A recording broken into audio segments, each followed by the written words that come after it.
le journal. Bonjour et bienvenue dans cette édition de 13h. À la une de ce vendredi, des dizaines de victimes, plusieurs maisons emportées, des routes inondées et effondrées, des véhicules ensevelis. Le bilan pourrait encore s'alourdir à Bukavu. Les pluies diluviennes ont affecté de nombreux quartiers de la province du Sud Kivu qui s'est réveillé hier le pied dans l'eau. Les images à suivre au début de ce journal.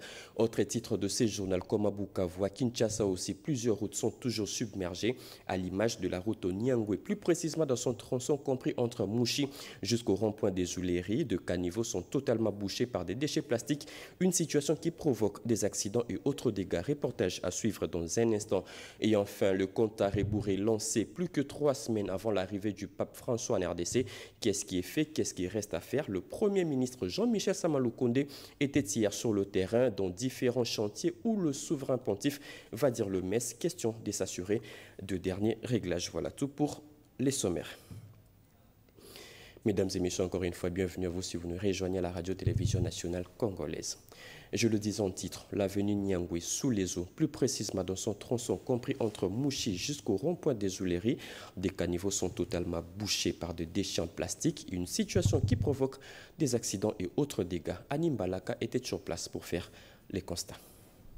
Pour traverser la commune de Lingouala vers d'autres communes de la capitale, la célèbre avenue de Nyangwe, connue pour ses nombreuses terrasses, ressemble aujourd'hui à une rivière pleine des ordures impraticables, provoquant des embouteillages monstres. L'avenue Nyangwe donne aujourd'hui l'apparence d'une rivière en plein centre-ville. Nous sommes ici dans la commune de Lingouala, plus précisément à l'arrêt major, entre Mouchi et les ronds-points Ouléries. Les caniveaux sont bouchés, provoquant ainsi des accidents de circulation et la destruction de cette chaussée. C'est donc à chaque pluie que l'eau stagne et sent mauvais.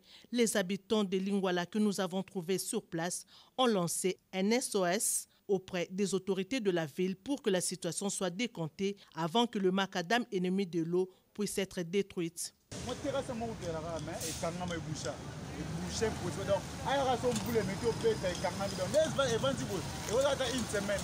La rigole qui se trouve en ce lieu est bouchée. Si une pluie tombe, cette rigole se bouche davantage.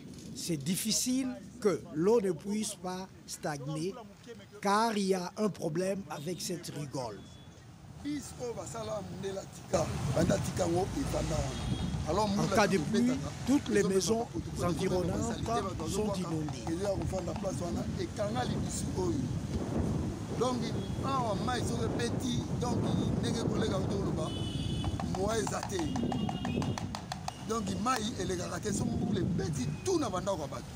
L'eau, première ennemie de la chaussée, détruit tout sur son passage, signalant que l'eau qui stagne sur le macadam détruit cette route. Il y a un gros trou qui se forme déjà. Il est donc temps d'intervenir avant que les pires n'arrivent. La ville de Bukavu, dans la province du Sud, qui vous frappée par des inondations meurtrières après de fortes pluies qui se sont abattues. Plusieurs maisons ont été emportées, des routes inondées, effondrées, des véhicules ensevelis. Les habitants se sont réveillés hier, le pied dans l'eau. Suivez.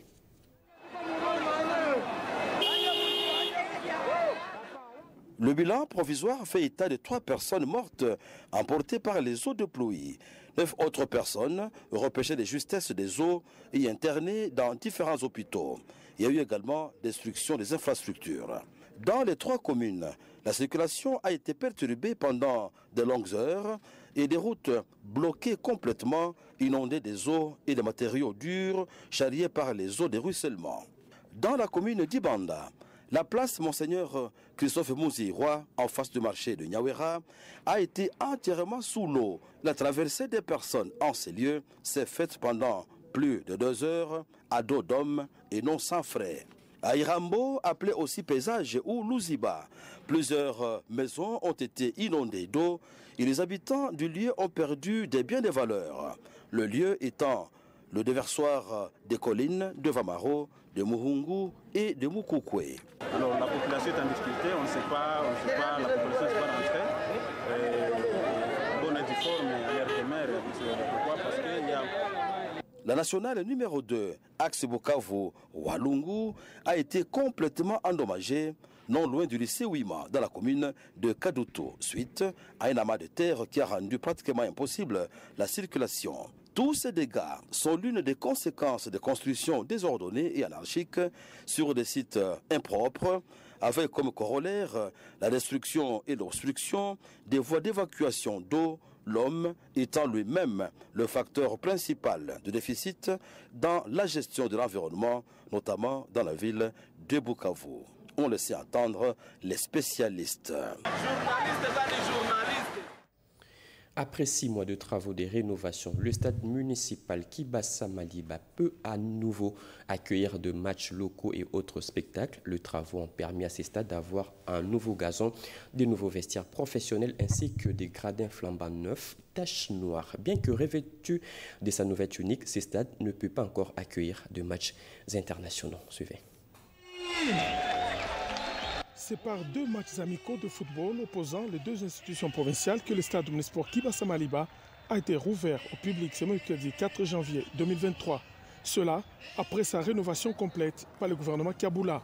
Sur une pelouse synthétique toute neuve et devant un public installé confortablement dans les tribunes et pourtours équipés de nouveaux sièges aux couleurs du drapeau national, les femmes du gouvernement provincial et celles de l'Assemblée provinciale ont été les premières à s'affronter après le coup d'envoi donné par le gouverneur Jacques Aboula Katoué et le président de l'Assemblée provinciale Michel Katebe Ngoy.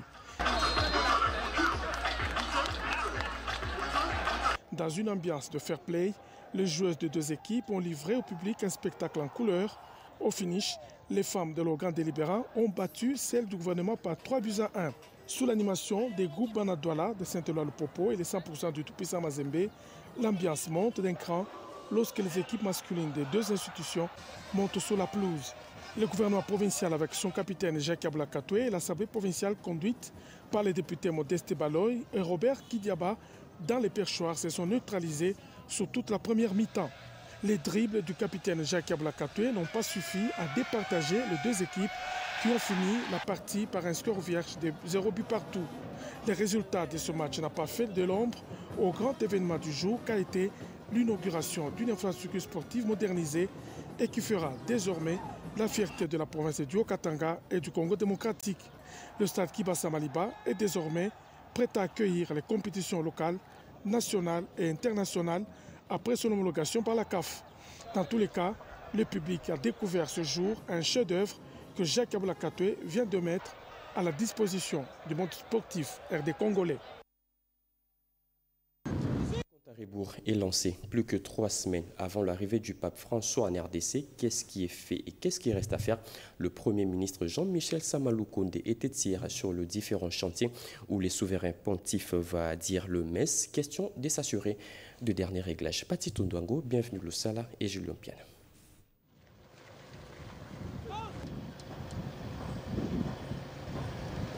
Le Premier ministre Jean-Michel Samalou Kondé Kyenge invite la population congolaise à l'accueil à sa sainteté le pape François à la hauteur des Congolais et du Grand Congo au centre du continent africain. Un événement attendu à Kinshasa à la fin de ce mois de janvier 2023. Jean-Michel Samalou Kondé Kyenge s'exprimait ainsi au cours de sa visite du site d'Indolo devant accueillir la grande célébration eucharistique papale.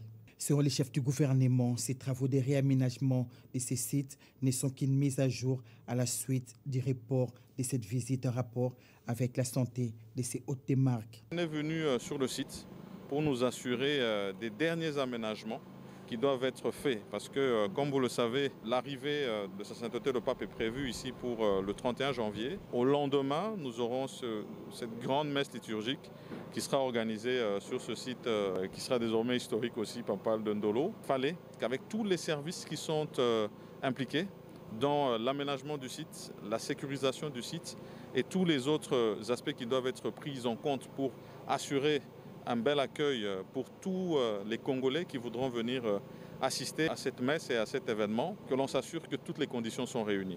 Après Ndolo, le chef de l'exécutif national s'est assuré des derniers aménagements faits au stade des Martyrs, à la cathédrale Notre-Dame du Congo et au siège de la conférence épiscopale du Congo Senko. Nous travaillons conjointement avec l'Église depuis le mois de décembre. Nous avions reçu confirmation de l'arrivée du pape. Nous le faisons aujourd'hui, ce 5 janvier, parce que nous sommes à quelques jours francs de cette arrivée. Et ce même 5 où, de l'autre côté, nous savons qu'il y a cet événement des obsèques du pape émérite Benoît XVI. C'est aussi l'occasion d'avoir une pensée pieuse à son égard. C'est sur une note de satisfaction que le Premier ministre Jean-Michel Sama Lukonde Kyenge a bouclé sa visite de terrain. Qu'est-ce qui est fait et qu'est-ce qui reste à faire pour la réussite totale de la visite du pape François en République démocratique du Congo?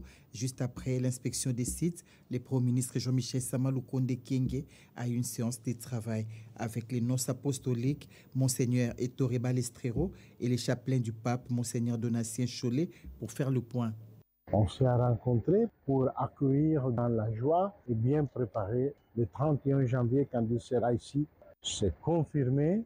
Et d'ores et déjà, tout le monde est invité à l'accueillir quand il viendra de l'aéroport de Njili dans l'après-midi vers la Gombe pour rencontrer au palais de la Nation le président de la République. Le pape François répond ainsi à l'invitation lui adressée par le chef de l'État, Félix-Antoine Tshisekedi Tshilombo. Il est prévu dans l'agenda de la visite du pape François en République démocratique du Congo, hormis la grande célébration eucharistique, des rencontres, des prières, des échanges et la visite aux victimes des violences sexuelles dans l'Est de la République démocratique du Congo. Le chef traditionnel appelle à se ranger derrière les actions du chef de l'État Félix-Antoine Tshisekedi Tshilombo qui tient absolument à l'encadrement du pouvoir coutumier. Appel lancé au chef des terres de la province du Congo central par le président du Conseil supérieur de l'autorité traditionnelle et coutumière en séjour dans cette partie du pays. Plus de précisions avec Dieudonné Ngumba et Oussendal. Dans le cadre de sa mission de réunir les différents chefs coutumiers pour surseoir l'autorité ancestrale, le président du Conseil supérieur de l'autorité traditionnelle et coutumière, Sa Majesté Fumudi Fimantinu, s'est rendu au Congo central pour sensibiliser le chef coutumier sous le soutien total aux actions du chef de l'État qui tient à l'encadrement des forces coutumières. Sa Majesté Fumudi Fima a remis des vivres et non-vivres à une partie de la population du Congo central à l'occasion du Nouvel An. Aujourd'hui, je vous ai invité à ce que nous appelons Tampa. C'est la grande chefferie autochtone de Congo que je coordonne, qui est Fumudi Fima. C'était notre Nouvel An. Pour nous, c'est l'occasion de non seulement remercier nos ancêtres qui ont pu à cette date de l'indépendance de la RDC, mais également souligner qu'à cette date, avant cette date qui est ici, en Tampa, qui était décidée l'indépendance de la RDC. Nous voudrions également remercier le chef de l'État, Tshisekedi Tshilombo, pour le geste ô combien symbolique qu'il a eu à adresser au chef coutumier au travers de cette distribution, minime soit-elle, petite enveloppe, le riz, les poulets que nous distribuons autour de nos autorités traditionnelles pour leur faire comprendre que 2023, c'est l'année de l'autorité traditionnelle. Cette visite s'inscrit également dans le cadre d'information sur la rencontre des chefs coutumiers avec le président de la République dans les tout prochains jours. Voilà qui justifie les déplacements du chef de l'autorité traditionnelle de la province du Congo central. De nouvelles figures à la tête des entités territoriales décentralisées de la ville de Kinshasa. Les épisodes des cérémonies de remise-reprise se poursuivent. Aujourd'hui, nous vous proposons l'étape de la commune d'Ndjili, Sélé et Limeti à Lambikaï. Ils étaient nombreux pour accompagner leurs camarades du parti récemment nommés Bougoumès et Bougoumès adjoints dans quelques communes de la ville de Kinshasa. Une façon pour ces combattants de l'IDPS de remercier le chef de l'État Félix-Antoine Tshisekedi Tshilombo et leur secrétaire général Augustin Kabouya pour les choix portés sur ses filles et fils maison. Les combattants de la Fédération de la Tchangou se sont mobilisés pour témoigner leur soutien indéfectible à l'évangéliste Patricia Makuma Bilonda, nommée Bougoumès adjointe de la commune d'Ndjili. Patricia Makuma, cadre de l'IDPS Tchangou, et son titulaire ont pris l'engagement de servir la population djiloise. La commune de Lantsele sera désormais dirigée par Franck Monzola Messo, qu'on appelle affectueusement par les combattants de l'IDPS les rois des Bateke. C'est le mardi 3 janvier que Judith Mwalouke a cédé les bâtons de commandement à Franck Bo, natif de cette commune. À la commune de Limete, c'est Nathalie Alamba qui remplace Douglas Nkoulou. La remise et reprise a eu lieu ce jeudi 5 janvier en présence du délégué du gouverneur de la ville, Jantini Ngobila. Nathalie Alamba sera secondée par le jeune maître Isaac Mukenditi Chimbi. Devant les fonctionnaires de cette municipalité et membres de leur parti, ces deux cadres de l'IDPS se sont engagés à œuvrer pour le rayonnement de cette commune. Et en nouvelle, les bâtons de commandement ont aussi changé de main dans la commune de Nzanza, dans la province du Congo central. Michel Minguele et Nana Esther Lelo, ce sont eux qui vont désormais diriger cette commune. La cérémonie de passation de pouvoir a eu lieu hier. Diane Balaka et Nono Matsekou y reviendront en force de détail dans nos prochaines éditions. Autre chose à présent, la psychose est permanente dans la ville d'Issiro. La population de ces coins vit dans une insécurité grandissante.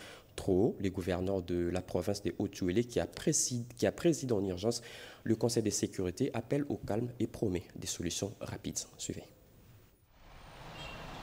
La grande salle du gouvernorat de la province du Haut-Uélé a servi de cadre à cette réunion essentiellement sécuritaire que le gouverneur Christophe Bassiane Nanga préside pendant plusieurs heures à l'intention des membres du comité provincial de sécurité. Question de faire un tour d'horizon complet de la situation sécuritaire à la fin de l'année 2022 et au début de celle 2023 sur l'ensemble de sa juridiction administrative. In fine, il se dégage que toutes les festivités de fin et de début d'année se sont déroulées dans un climat relativement calme. Cependant, quelques cas de banditisme et criminalité sont enregistrés dans certains coins de la province, en l'occurrence la ville d'Issiro. Le comité provincial de sécurité appelle à cet effet la population au calme et s'implique pour débusquer les malfaiteurs afin de les mettre hors d'état de nuire. Il s'est passé quelques incidents où il y a eu mort d'homme du côté d'un scellé, un monsieur qui a été assassiné par des hommes non autrement identifiés, mais également quelques visites indésirables. Il a été rapporté au comité provincial de sécurité de la station Maïcha.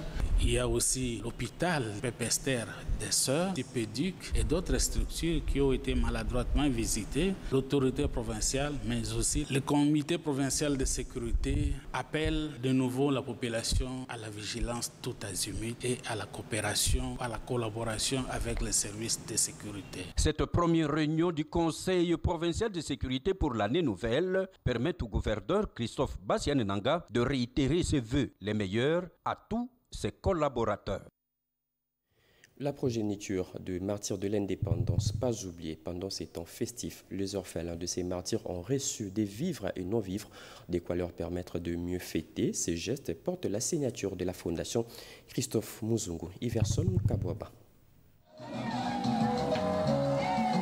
Les orphelins des martyrs du 4 janvier ont bénéficié d'un don de vivres composé de cartons de poulet, sacs de riz, sachets de jus et autres.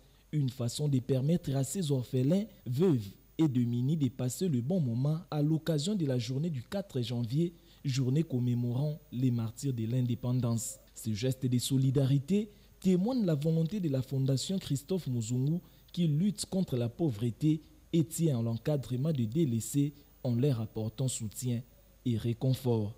Le 4 janvier marque une étape décisive dans la conquête de l'indépendance, un moment de rendre les hommages mérités et dignes à ceux qui ont versé de leur sang pour l'indépendance de notre pays. Il s'agit des 10 nationalistes, Lumumbiste, Okito Joseph, Mpolo Maurice, Muzungu Christophe, Elenge Sapierre, Yangara Camille, Mboui Joseph, Lumbala Jacques, tous tués pour la cause noble de la République démocratique du Congo, a fait savoir devant ses enfants orphelins Émilie Ngoï Muzungu, fille biologique de l'un des pionniers de l'indépendance, Christophe Muzungu.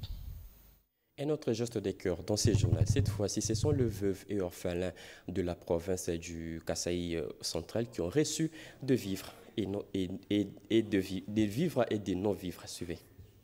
À l'occasion des festivités marquant la fin de l'année 2022 et le nouvel an 2023, l'ONG Femmes Main dans la Main pour le développement intégral, FMDI, a offert un repas, habits, savons et autres biens aux personnes de 3e âge de la ville de Kananga, samedi 31 décembre 2022, dans les installations de l'ONG Femmes Main dans la Main pour le développement intégral situé sur l'avenue Benedibele, quartier Malandi, ville de Kananga. D'après la directrice pays de FMDI, Mme Nathalie Kambala, c'est dans l'amour et la joie que sa structure a voulu partager avec cette catégorie de vulnérables. FMDI a eu la joie de partager aujourd'hui un repas avec les personnes de 3e âge, partager un peu de vivres et aussi donner les habits aux mamans. C'est ainsi que nous avons plus de 360 femmes. Nous avons le vieillard aussi, le papa. Nous avons aussi quelques enfants orphelins que nous avons invités. C'est au nom de la fête de Nouvel An, au nom de fête de Nativité, que nous voudrions partager ce sourire avec ces femmes. Signalons que ces derniers ont salué les gestes de générosité de la part de l'ONG Femmes Main dans la Main pour le développement intégral à leur égard. Politique à présent, avant de boucler complètement ce journal, l'UDPS déterminé à offrir au chef de l'État un 2e mandat et une majorité parlementaire lors des prochaines élections. La cellule électorale permanente de cette formation politique est déjà à l'œuvre pour sensibiliser. Hier, le membre de cette structure était en face des militants du district de Lalukunga. Jean-Richard Koualé. La réussite au prochain scrutin de 2023 est tributaire à l'enrôlement massif d'aujourd'hui. À l'Union pour la démocratie et le progrès social, le challenge étant de réélire le président de la République pour son second mandat et lui offrir une majorité parlementaire, se lance dans une bataille très acharnée afin de matérialiser cette vision du secrétaire général de ce parti, Augustin Kabouya. C'est dans ce sens que la cellule électorale permanente a procédé au lancement d'une série d'activités allant dans le sens de mobiliser et sensibiliser des différentes structures du parti sur le bien fondé de l'enrôlement. La fédération de Lukunga a été choisie comme cellule pilote. Cette réélection, nous nous sommes donné encore un défi, c'est de lui accorder la majorité parlementaire acquise uniquement cette fois-ci à l'UDPS, non seulement pour le Parlement dans toutes les 2 chambres, mais également aussi au niveau des provinces. Ce cadre d'apprentissage sur l'importance de l'enrôlement permettra en même temps la formation des témoins de ce parti présidentiel pendant les opérations de vote. Ces activités consistent à sensibiliser, à équiper nos bases respectives, plus précisément les structures électorales locales au niveau des fédérations, afin qu'elles s'occupent désormais de l'activité de l'encadrement des futurs électeurs. Une sensibilisation à la base qui va s'étendre sur toute l'étendue du territoire national avec l'objectif de gagner les élections à tous les niveaux. Mesdames et messieurs, ce journal est complètement fini. L'actualité continue sur nos antennes. Retrouvez à 16h Jemima Mungo pour les actualités africaines. 19h Annie Balaka, 20h Sandra Nyangi Tabou. Moi, je vous retrouve demain à la même heure. Au revoir.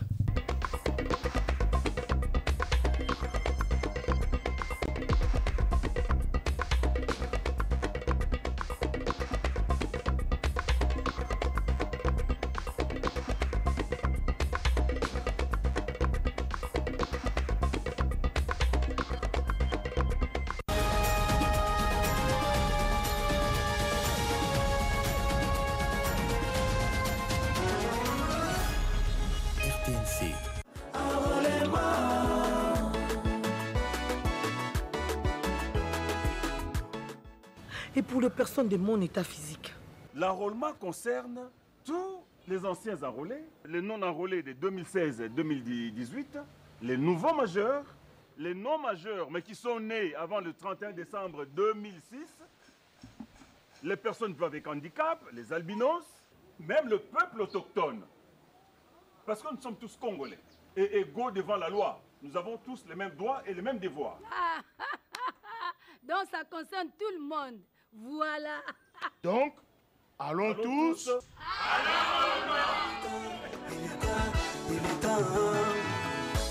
Allons tous nous faire enrôler. Tout y a y basso, coucher enrôler. Tout coucher enrôler.